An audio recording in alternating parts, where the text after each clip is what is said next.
This is Outbreak News This Week, brought to you by the Global Dispatch Incorporated. Outbreak News This Week is your source for all the news about worms and germs. And now, your host, microbiologist and editor of OutbreakNewsToday.com. Here's Robert Harriman. Well, good evening, Tampa Bay, and everyone listening online. My name is Robert Harriman, and this is your source for all the news about worms and germs. And I encourage you to check out the website, OutbreakNewsToday.com, OutbreakNewsToday.com, and join us on the Facebook page, about 65,000 strong, at Infectious Disease News. Well, November is Clostridium difficile Awareness Month. The C. diff Foundation says over 41 individuals lose their life to Clostridium difficile infection in the U.S. every day. It has no boundaries. It can be acquired by anyone at any location and at any age. Well, joining me now to talk about this very important topic is infectious disease physician and returning expert guest, Steve LaRosa, MD. Dr. LaRosa, welcome back to the show, sir. Hi, thanks for having me back. Yes, sir. Now, let's start with the most basic question. What is Clostridium difficile? Okay, so it's a bacteria, and it's classified as a gram-positive bacteria, which is based on gram-positive rod, which is based on how it appears under the microscope. When it's stained, it appears bluish-purple. It's an anaerobe, which means it grows best in the absence of oxygen. It's in the environment, and it's actually a normal inhabitant of the gastrointestinal tract in the first couple of years of life, where it doesn't cause disease, and likely you develop immunity to it that wanes over time. It lives in the environment in the form of spores. It's very hardy. It can live for quite some time and really requires stringent measures to eradicate it from the environment in terms of bleach and so forth. Yeah. Now, how common is it in the United States? Well, it's become a huge healthcare problem. It's the most common cause of hospital-acquired infections. Latest data, about 500,000 cases in the U.S. per year, about 29,000 deaths, $4.8 billion in excess medical costs, and the big problem is the recurrence rate. So even with appropriate treatment, 20 to 30% of people will have a recurrent problem with the infection. Yeah, no, it's really a well-known problem in the healthcare environment. But how about outpatient Clostridium difficile infections? Is this also a growing problem? Well, we're seeing more and more of it, and that's because people are not necessarily getting hospitalized for procedures, but they're exposed in other outpatient healthcare centers. It's in the community. We're seeing more cases of community-acquired pneumonia. There are some outpatient antibiotics, such as amoxicillin clavulanate, that tend to foster its development. So we're seeing more and more people come from the quote-unquote community with the infection, as opposed to who we usually think of as the hospitalized patients. Now, as a physician, what laboratory procedures or other types of medical procedures do you use to diagnose C. diff? Well, for C. diff, the test of choice is still a stool. It has to be from diarrhea. It has to be a loose stool. And the reason I say this is because up to 10 to 15% of people are colonized with the bacteria. So that's what makes this particularly difficult. Is you can be colonized and be asymptomatic. So it really has to be a stool that's sent from somebody who's had at least 3 loose stools in the last 24 hours in the absence of any laxatives. So you send a stool. It's important not to just do a test that looks for the bacteria growing in culture or on PCR, but to actually look for an organism that's elaborating toxin. because it is the toxin that causes the pathology that's seen. So a two-tiered test on the stool from somebody with diarrhea, where you're looking not only for the presence of the organism, but also the presence of toxin. Now let's switch gears to treatment. What is the standard of care today for C. diff infection? So the best treatments are for drugs that actually get into the lumen, the inside of the bowel. And so the best agent is oral vancomycin, usually given 4 times a day for 2 weeks, and the dose varies based on how severe the infection is. If somebody's hospitalized and severely ill, we also add intravenous metronidazole as well.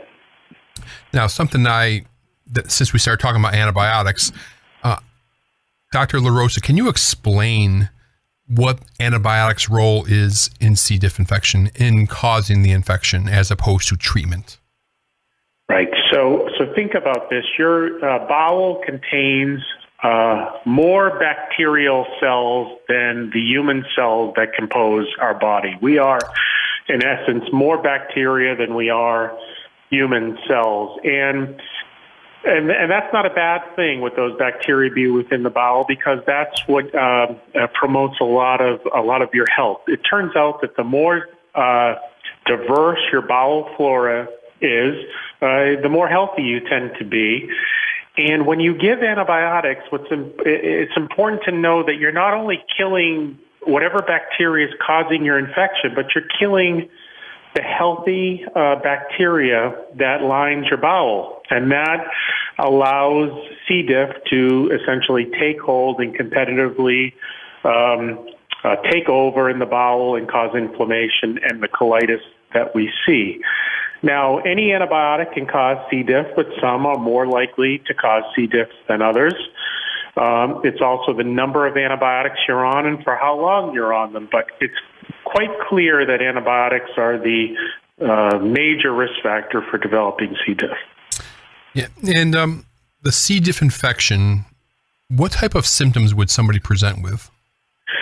Right. So typically you'll have diarrhea, which again is defined as at least 3 loose stools in a 24-hour period. Usually there's abdominal pain, oftentimes fever. Sometimes the abdominal pain and the fever can precede the diarrhea, and oftentimes even a high white blood cell count can precede those symptoms. Some of the highest white blood cell counts that you'll see in patients are in those people with C. diff, and they may not have evolved to the diarrhea that's so typical. All right, let's look at a couple things, maybe a little bit in the future as far as C. diff. On my website, I've covered several different antibiotic treatment candidates that are out there, like Ramazole and all that. Do you see any promising antibiotics in the pipeline for the treatment of C. diff? Well, what I'm seeing that's promising, one agent that's just been approved is bevotoxumab. It's a monoclonal antibody to the B toxin, which is really what produces the pathology from the infection. And so this is a monoclonal antibody against this toxin B that's been studied in well-done clinical trials and has been shown to decrease the recurrence rate. So I think this is quite striking in its effect. So that's very promising. What I'm particularly excited about is everything that we're learning about the microbiome and what different bacteria may have promising roles in preventing C. diff. So turns out there's a bacteria, Clostridium scindens, that helps produce secondary bile acids in the gut, which seem to be protective. There's a bacillus species called Bacillus clausii that actually inhibits C. diff toxin production. There's another lactobacillus that actually, when in the presence of glycerol, will make a protein called ruterin, which actually can kill C. diff. So what I'm really intrigued with is more knowledge of bacteria that inhibit C. diff. Also, people are experimenting with non-spore forming non-toxin producing spores of C. diff as a competitive inhibition strategy. So these are all very exciting. Right. Now, of course, one of the hot topics when you're talking about C. diff infection is the use of fecal transplants. Dr. LaRosa, can you talk a little bit about fecal transplants, what they are, how they're used, and what do you see in the future? So fecal transplant is basically exactly what it means is you take a stool from a healthy individual, in this case somebody who doesn't have C. diff, and a healthy person has great microbial diversity within their gut, and you're basically giving it to somebody with a problem with C. diff in hopes that you'll repopulate the person with C. diff's flora with healthy flora. Now, that can be done through a variety of mechanisms. It's been done via colonoscopies, so actually the standard test that people get for colon cancer screening, you can actually instill a healthy donor stool into a subject that way. You can do it through a fecal enema. They've done it enterally through a nasogastric tube, and I think where this is all going is actually what they're doing at Mass General, where they're actually putting the healthy stool into triple-coated gelatin capsules, and you can actually take it as just doses of capsules with a healthy stool that makes its way down to the colon. But it's very exciting. It's still a broad brush. I think the future will still be honing in on maybe specific bacteria that are protective. But with these fecal transplants, we're seeing efficacy rates of about 90%, which seems to be the best thing we have for, again, people get multiple recurrences. Yeah, since I've been doing this kind of stuff on the side, the websites and all that, back in 2009, this is really advanced by leaps and bounds in just that short period of time. Now, there's also some work. Let me see, Pfizer and Valneva. I see both have vaccine candidates for C. diff in different stages of trials. Dr. LaRosa, what are your thoughts on the C. diff vaccine candidates that are out there and the use of this as a prophylactic measure in the future? Right. So I think the vaccine strategy makes total sense because we know that humoral immunity, producing antibodies against C. diff, is very important in terms of protection. It's probably why a lot of healthcare workers don't get C. diff. I've always been amazed that I can't remember in my practice treating a healthcare worker for C. diff, and the reason is they probably have very good humoral immunity against the bacteria, particularly against the B toxin. And so I think it makes a lot of sense. It's probably why we see more severe cases of C. diff in the elderly because their antibody levels have waned over time. So I think if we can get a good candidate vaccine, that it likely will be quite helpful. Okay, and let's close about talking about C. diff prevention and any advice that you would have for patients. How should they approach their healthcare provider, the hospital environment, et cetera? Right. Well, I think the big thing is a lot of us grow up and think of antibiotics as panacea, as wonder drugs that are safe. And what I'd like to impart is that they're not safe at all. They're playing havoc with the key arm of our defense, which is our gut flora, and that you really should not take an antibiotic unless the doctor absolutely thinks you need it. So for a common cold or viral infection, antibiotics aren't going to do anything, and they're really putting you at risk for C. diff. The other thing we're learning about is acid blockers. Everybody's on the little purple pill for Prilosec for acid blockade. Proton pump inhibitors are actually a risk factor for C. diff, and unless you have severe reflux or gastrointestinal bleeding, you're not really doing yourself any favors by staying on it. Some other questions to talk to your doctor about is if you do need an antibiotic, which antibiotic are you being placed on? And making sure your doctor's perhaps choosing one that is less likely to cause C. diff. Again, all antibiotics are a risk, but some have lower risks.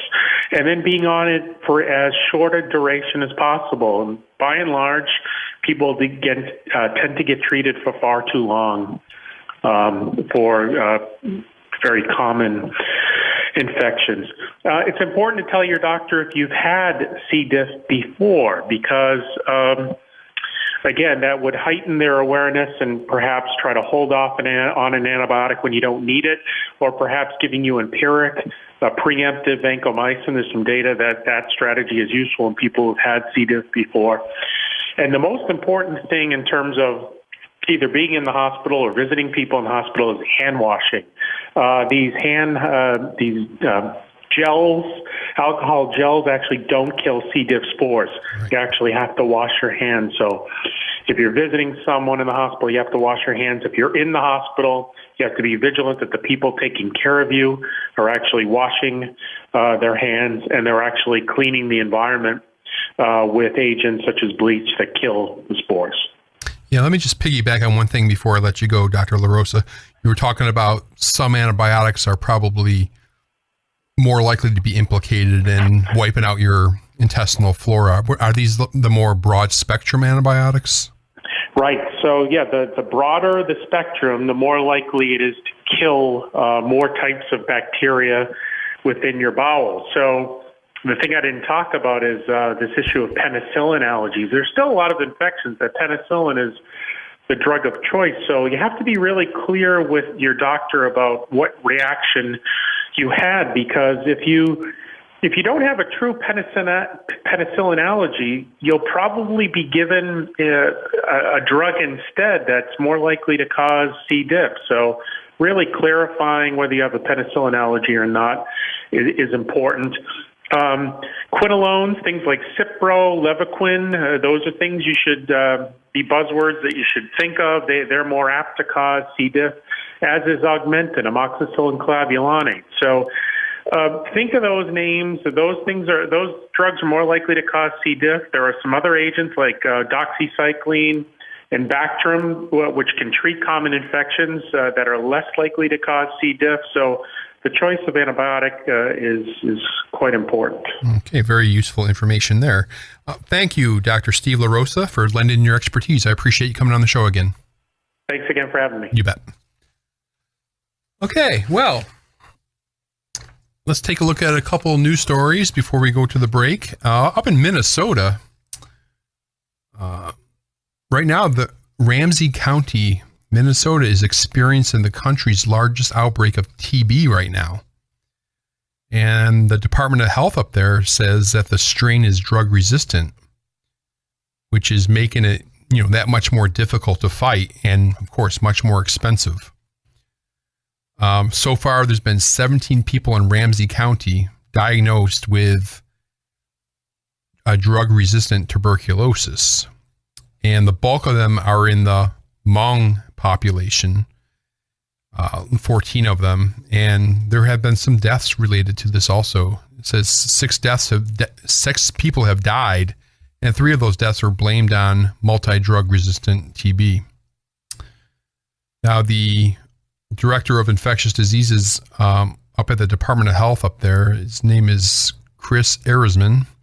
He says, when you have multi-drug resistant disease, what that means is the drug that's causing the TB is now resistant to at least 2 of the usual drugs that are used.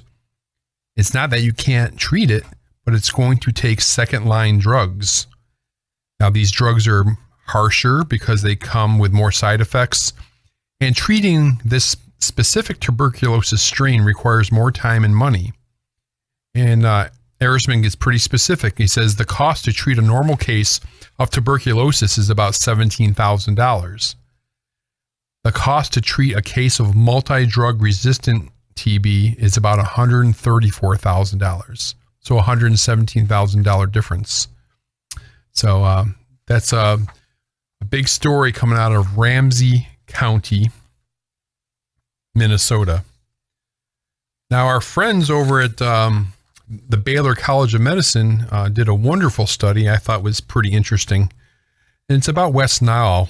And of course, West Nile is a mosquito-borne disease that prior to 1999 was never found in the United States or North America for that matter.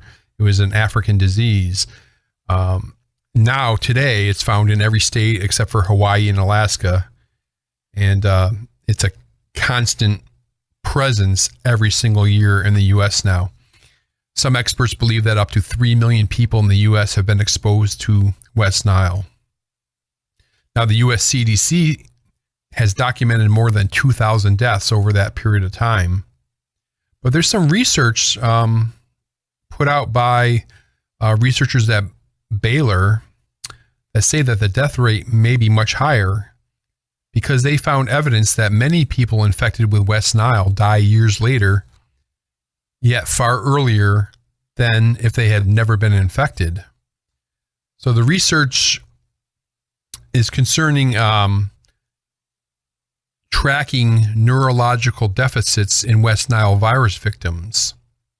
So what they did is they did a 10-year study and they tracked 262 people in Houston, Texas with a history of West Nile virus to look at evidence of long-term health problems. From that group, 117 were recruited to be tested extensively for signs of neurological deficits. Those tests revealed 57, or about half of them, were suffering from some type of neurological abnormality. And from that group of 57, 30 subjects agreed to be further assessed with MRIs of the brain. And the scans revealed damage or thinning in different parts of the cerebral cortex. So essentially, the brain images of the people from the MRIs showed that there was neurological complications developed from West Nile virus that was maybe from years and years ago, and in those that experienced very mild symptoms or none at all. So pretty important research there out of Baylor, and you can find the whole Baylor press release at the website outbreaknewstoday.com. outbreaknewstoday.com. Now, recently we reported it on the website of fraud and corruption of millions of dollars of Ebola funds at the International Federation of the Red Cross and Red Crescent Societies. Well, now there's a new president with the IFRC, and he promises to crack down on this. His name is Francesco Rocca, and he headed up the Italian Red Cross. And he says that the organization should have zero tolerance for any gray area or black hole. And its 190 societies should adopt very strict policies.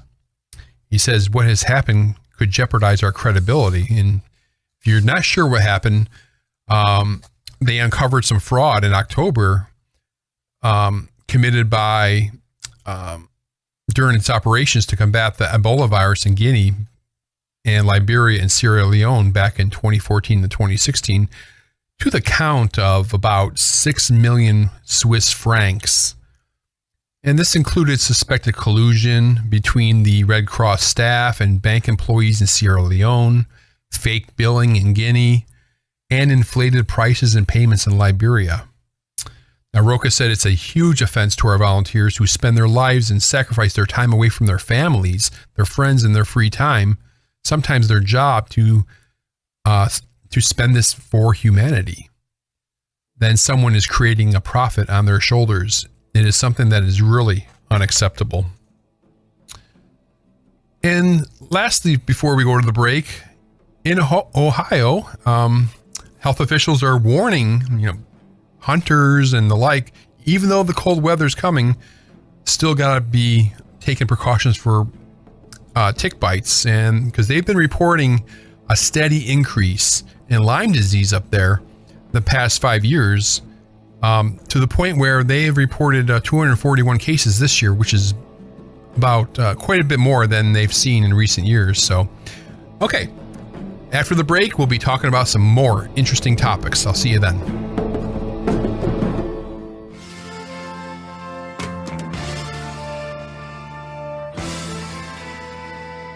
Welcome back to Outbreak News This Week, your source for all the news about worms and germs. Here's your host, microbiologist and editor of OutbreakNewsToday.com, Robert Harriman. Well, welcome back to the program. So what's the difference between a pandemic and an epidemic? And why is this difference even important? What's the difference in pandemic preparedness versus epidemic preparedness? Well, earlier this week, I had the opportunity to talk to CIDRAP director Mike Osterholm, PhD, and Dr. Osterholm joined me to answer some of these questions. And so let's go ahead and take a listen to that. So what's the difference between a pandemic and an epidemic? And why is this difference important? Now, according to CIDRAP director Dr. Mike Osterholm, in a recent commentary, a recent PATH report, Healthier World, Safer America, a U.S. government roadmap for international action to prevent the next pandemic, while good in some respects, generates some confusion about preparing and responding to pandemics versus preparing and responding to epidemics. Well, joining me now to discuss these distinct differences is Dr. Mike Osterholm. Dr. Osterholm, welcome back to the podcast. Thank you very much, Robert. Okay. Well, so what is the difference between a pandemic and an epidemic? Well, on one hand, there's this academic definition, but as we can discuss, there's actually a really very important real-world difference, too. A pandemic is basically an epidemic that occurs worldwide. It's all over the world. It's not just in a region of the world. And it's, as defined by the WHO, it's actually the wide world spread of a new disease. So something like HIV, for example, today, which has been occurring around the world for the last 40 plus years, is no longer considered a pandemic, so we call it hyperendemic, or it's there all the time.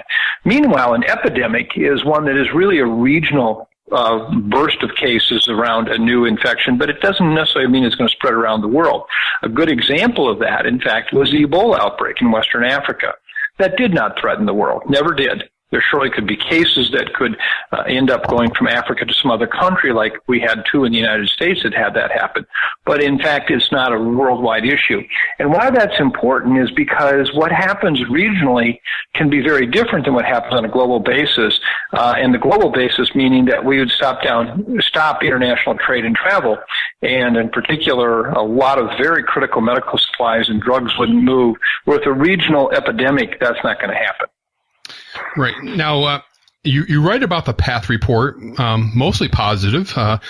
Quote, if it commented only on epidemic preparedness, it would be a home run. But by stating that the recommendations in the report will stem the risk of the next pandemic, the report ends up contributing to the ongoing mischaracterization about what pandemic preparedness truly means and what is needed to reduce any impact of a future pandemic. So, Dr. Osterholm, what is the difference between pandemic preparedness versus epidemic preparedness? Yes, well, in fact, that is really the crux of why this is so important. It's not just semantics.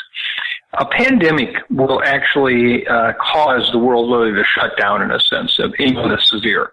And we all know that influenza pandemics are by far the greatest threat that we know to humankind today. When a new influenza virus emerges, and particularly one like a 1918 virus, then today the only other real agent that we have that is likely to cause a pandemic is in fact in antimicrobial resistance. But unlike influenza pandemics, which will quickly sweep around the world, this is one that's kind of like a slow-moving tsunami, but it's gaining ahead of speed every day. And that is meaning that we're going to lose the power of our antibiotics in countries all over the world. Now, why is that important? Because, for example, in a study that we did several years ago, we surveyed a worldwide renowned group of PharmDs, pharmacists with doctorates, and said, okay, what are those life-saving drugs you have to have every day or people die? Not cancer drugs, not most antibiotics, not lifestyle drugs for sure. What's on the crash cart in the emergency room?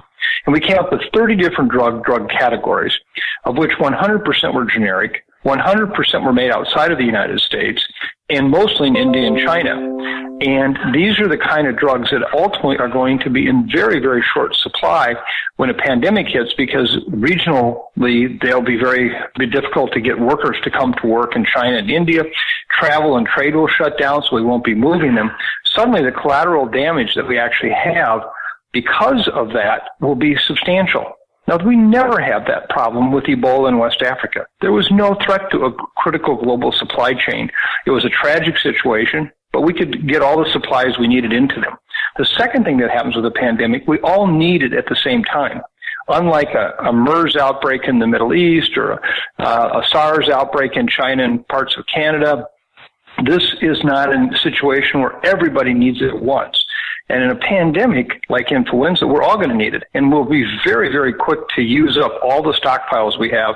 And because, again, manufacturing will not be able to keep up by any stretch of the imagination, the world will go pretty much without the critical products and medical drug supplies that they need.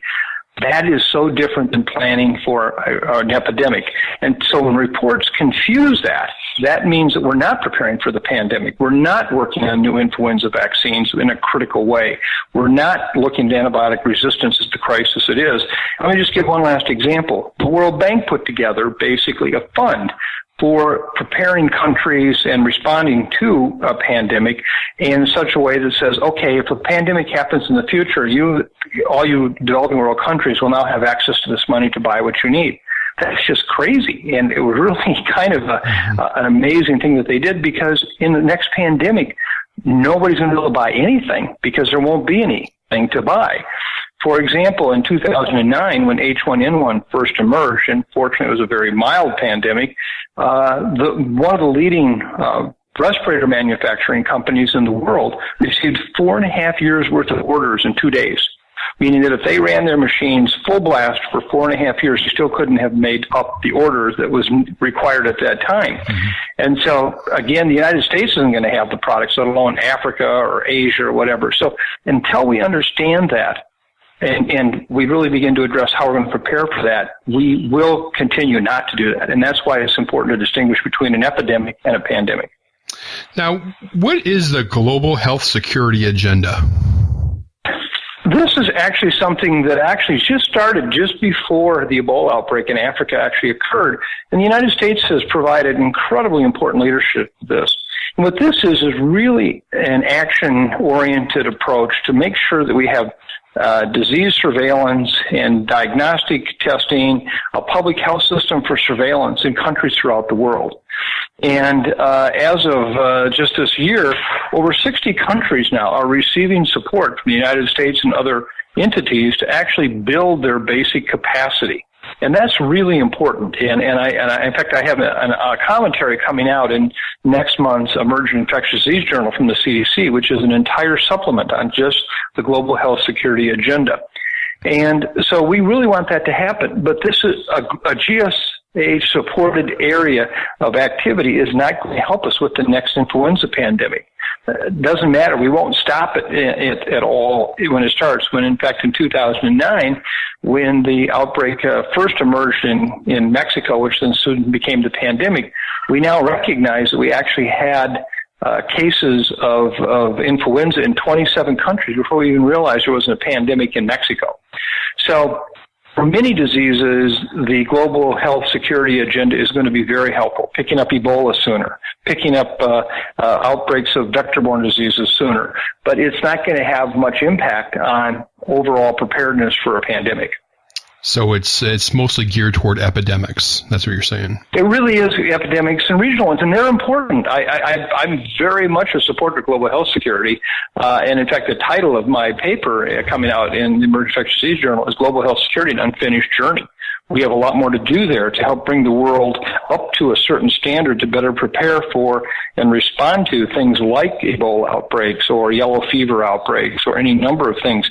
But again, I come back to pandemic influenza and antimicrobial resistance. It will not provide us with any material support to address those.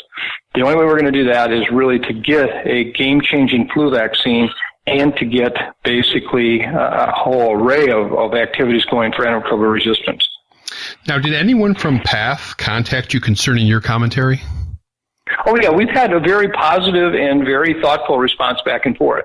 And, I work closely with PATH. PATH Right. is one of the, I think, most outstanding organizations in the world in terms of reducing morbidity and mortality due to infectious diseases. And as I said, I think this report would have been a home run had they been able to comment only on epidemics. But by wading into and entitling this international action to prevent the next pandemic, that's just not going to happen. They're not going to prevent the next pandemic. Mm-hmm. But what they can do is a lot about epidemics and again, highlighting why there is a difference. And surely one does not mean you shouldn't be doing the other. We should be doing the kind of work that they very appropriately lay out for epidemics and these what I call diseases of critical regional importance. But that's not, we shouldn't be like just swayed into thinking that somehow that is going to then mean we're better prepared for the pandemic, particularly influenza and antimicrobial resistance. Right. And lastly, the last section of your commentary, you title it, Pandemic Clocks Are Ticking, and I'm sure that will raise some question marks. So I'm going to ask you, what do you mean by that? Well, first of all, we know that influenza pandemics are kind of like weather, that comes and goes. We've had at least 16 pandemics dating back to, the 1600s. And we know we're going to have more of them. It's just a matter of time. And the problem is we don't know what the next one is going to be like. Is it going to be like 1918? Is it going to be like 2009? What is it going to be like? If we have any suggestion here in China right now, we know that with the H7N9 problem we've had with the poultry and with humans, where this last wave over the last 8 months has been by far the highest number of cases we've seen, where poultry have transmitted this very, very virulent virus to humans. And fortunately, we've only had very limited evidence of human-to-human transmission. But if that were to change tomorrow, that pandemic that could result from an H7N9 strain could be like 1918, and we'd be in deep soup. So that's going to happen. Antimicrobial resistance is already happening. It's starting to gain speed.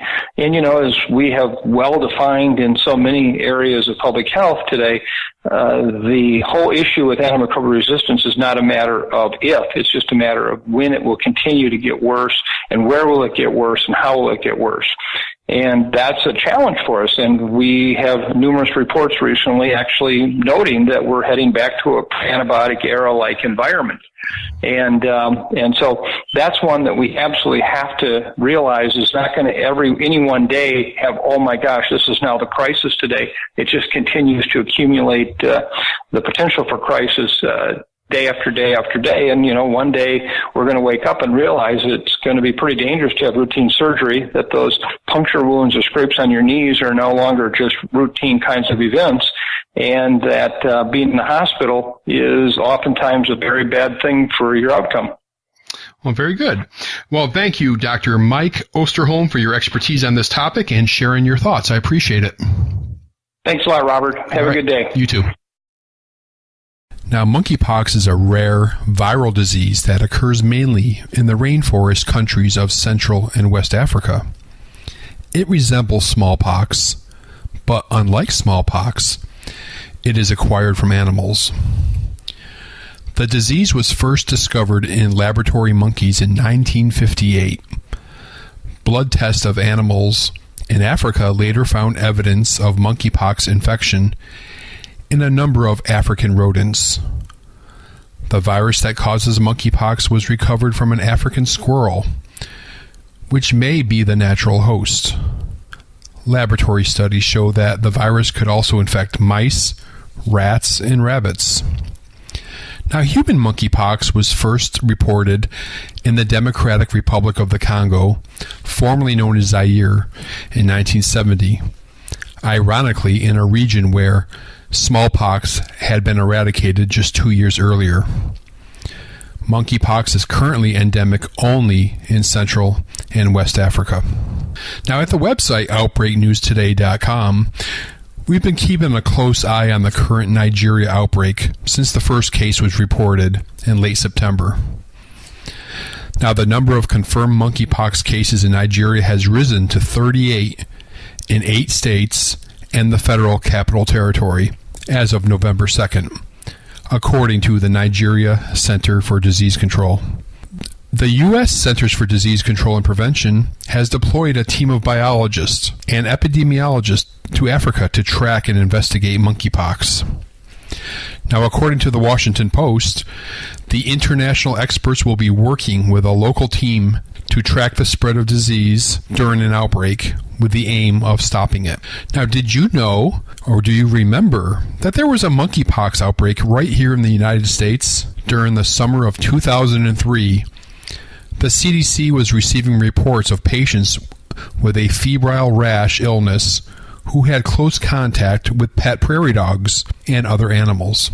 The Marshfield Clinic in Marshfield, Wisconsin, identified a virus morphologically consistent with a pox virus by electron microscopy of skin lesion tissue from a patient, lymph node tissue from the patient's pet prairie dog, and isolates of virus from culture of these tissues.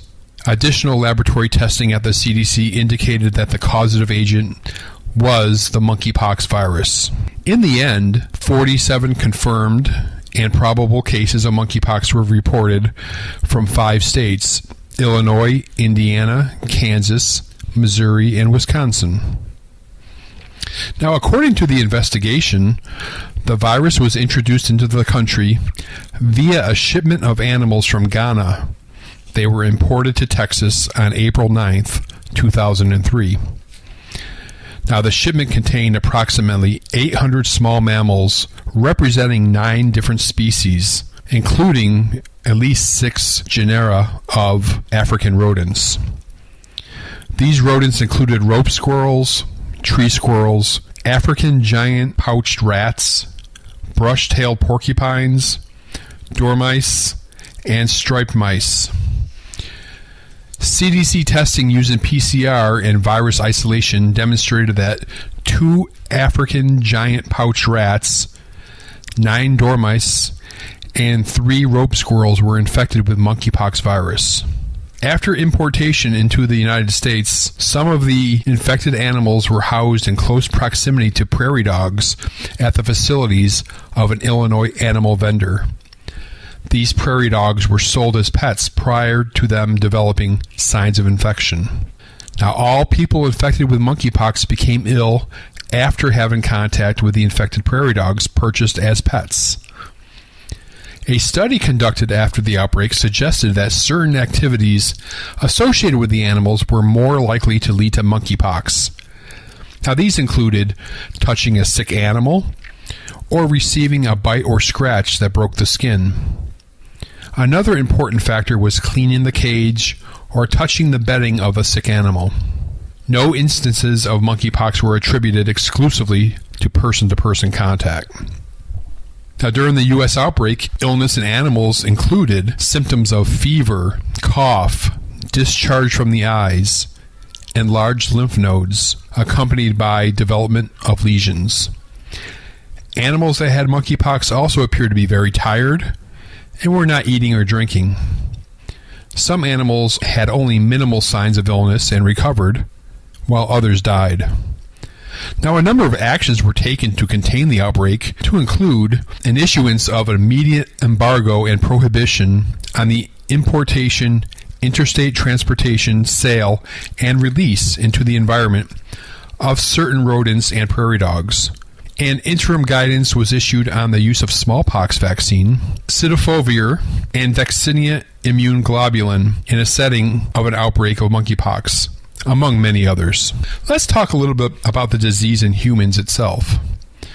Now, most outbreaks in the past have been short-lived and self-limiting, with only limited person-to-person spread. Through the mid-1980s, estimates of the human-to-human transmission rates ranged from about 3% to 30%.